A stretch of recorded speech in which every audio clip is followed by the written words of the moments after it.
সমস্ত গুণকীর্তন সেই মহান রব্বুল আলামিনের জন্য, যিনি আমাদেরকে আজকে এই চালসার মাহফিলে আপনাদেরকে বসার তৌফিক ও তার সাথে সাথে আমাকে বক্তব্য রাখার তৌফিক দান করেছে। সেই মহান রব্বুল আলামিনের প্রশংসা কখনো শেষ করা যাবে না, ও যায়নি ও কখনো পারবো না। তাই আমরা ছোট্ট বাক্য দ্বারা বলে থাকি আলহামদুলিল্লাহ। তারপর উপরে আমার নবী, আপনাদের নবী, সারা বিশ্বের নবী, নবীদের নবী, নবী জনাবে মুহাম্মদ রাসূলুল্লাহ সাল্লাল্লাহু আলাইহি ওয়াসাল্লাম, তিনার উপর শত কোটি দরুদ সালাম বর্ষিত হোক। আল্লাহুম্মা সাল্লি আলাইহি, আল্লাহুম্মা বারিক আলাইহি। সম্মানিত হয়, আজকে আমি আপনাদের সামনে যে বক্তব্য বলবো মনে করেছি, সেই বিষয়টি নাম হচ্ছে সালাত। ইসলাম মানে সালাত, ইসলামের উপর নাম ছিল সালাত। ইসলাম মানে সালাত, ইসলামের উপর নাম ছিল সালাত। এতে বললে কোনো সমস্যা নাই, তবে ইসলামের 5টি ভিত রয়েছে। ইসলামের 5টি ভিত রয়েছে, তার মধ্যে একটি হচ্ছে সবচেয়ে গুরুত্বপূর্ণ, যেটি হচ্ছে সালাত। সালাত যে প্রত্যেক উম্মতের জন্য ফরজ করা হয়েছে, প্রত্যেক উম্মতের জন্য সালাত ফরজ করা হয়েছে। সালাত এমন একটি ইবাদত যা নিজেকে আদায় করতে হবে, এর টাকার বিনিময়ে বা অন্য লোকদের দ্বারা আদায় করা যাবে না। এই জন্য মহান আল্লাহ তাআলা একবার নয়, দুইবার নয়, গোটা 82 বার উল্লেখ করেছেন, ও আকিমুস সালাত, তোমরা সালাত আদায় করো, তোমরা সালাত আদায় করো, তোমরা সালাত আদায় করো। নবী করিম সাল্লাল্লাহু আলাইহি সাল্লাম হাদিসের মধ্যে বলেন, মারু আওলাদুকুম বিসসালাতি ওয়া হুম আবনাউ সাওয়াতুনা ওয়া আজরাউ আলাইহিমা ওয়া আজরাবু আলাইহিমা ওয়া হুম আবনাউ আশরাতিনা। শুনুন, রাসূল সাল্লাল্লাহু আলাইহি সাল্লাম বলেন, তোমাদের সন্তানদের বয়স যখন 7 বছর হয়ে যাবে, তখন তাদেরকে সালাত আদায় করার কথা আদেশ করুন। যখন তাদের বয়স 10 বছর হয়ে যাবে, তখন তাদেরকে মারো, পিটাও, পিটিয়ে সালাত আদায় করাও।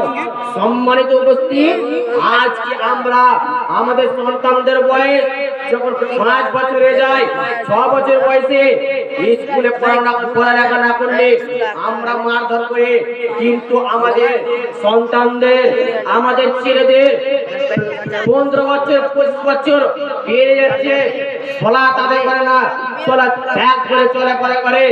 যে সালাত আদায় না করলে মানুষ শুধু কুফরি আর কুফরি করবে, কিন্তু আমরা কখনো মারধর করে কথা আমরা কখনো বলতাম না যে যাও আমার ছেলে তুমি নামাজ আদায় করো। আরে কি করে বলবেন আপনি?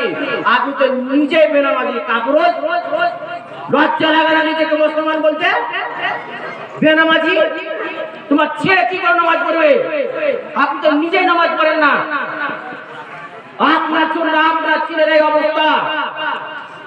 আপনি নামাজ পড়বেন, ইনশাআল্লাহ আপনার ছেলে নামাজ পড়বে। আপনি কোন মুখে বলবেন যে নামাজ পড়ে আমার ছেলে? আপনার 50 বছর 60 বছর পেরিয়ে যাচ্ছে, আপনি নামাজ আদায় করেন না। মরবেন কোন দিন? নামাজ পড়বেন কোন দিন?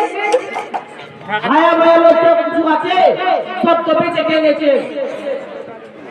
আজকে আমাদের যুবক ভাইদেরকে যদি বলানো হয় যে ভাই তোমরা নামাজ চলে করো না, তোমরা সালাত আদায় করো না, তারা শুধু একটাই কথা বলে যে ভাই আমরা গুনাহ করতে পারছি না, আমরা জেনায় লিপ্ত আছি, আমরা ওয়াসিল কাজে লিপ্ত আছি, আমরা নোংরা কাজে লিপ্ত আছি। শুনুন, মহান আল্লাহ তাআলা এই কারণে কোরআন কারীমের মধ্যে বলেন, সূরা আনকাবুত আয়াত নম্বর 45 এর মধ্যে বলে, ইন্নাস সালাতা তানহা আনিল ফাহশাই ওয়াল মুনকার, ইন্নাস সালাতা তানহা আনিল ফাহশাই ওয়াল মুনকার। নিশ্চয় সালাত, নিশ্চয় মানুষকে নোংরা বা অশ্লীল অসুস্থ কাজ থেকে বিরত রাখে।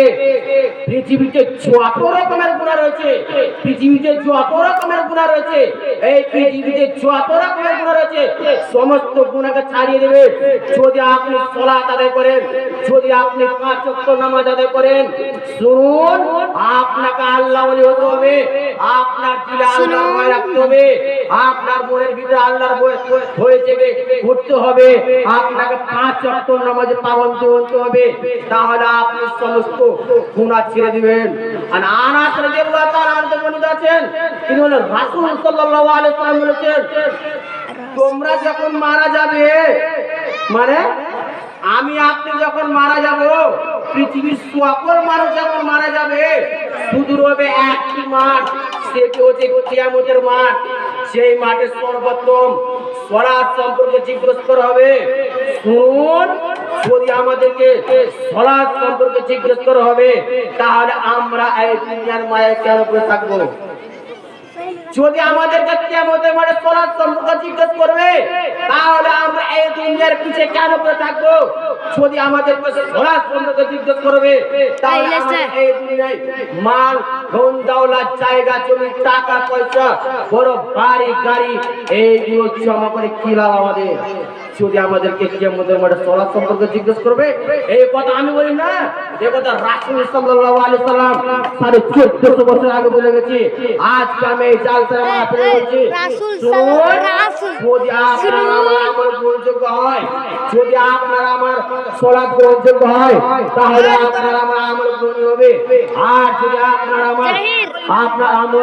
আমল যদি সলাত যদি গ্রহণযোগ্য না হয়, তাহলে কিন্তু সমস্ত বাতিল হয়ে যাবে আমল। এই কথা রাসূল সাল্লাল্লাহু আলাইহি সাল্লাম বলেন। আজকে আমি এই জালসার মাহফিলে বলছি, সলাত এমন একটি ইবাদত যে আল্লাহর নিকটে গৃহীত হলে বাকি আমলগুলো গৃহীত হবে, কোনো অন্যান্য সব আমল বাতিল হবে, সলাত বাতিল হবে না। তাহলে সমস্ত ইবাদতের ভিত্তি হচ্ছে সালাত।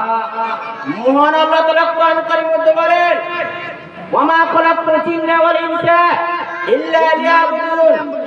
অর্থাৎ আল্লাহ তাবারক ওয়া তাআলা বলেন, আমি মানুষ এবং জিনদেরকে সৃষ্টি করিনি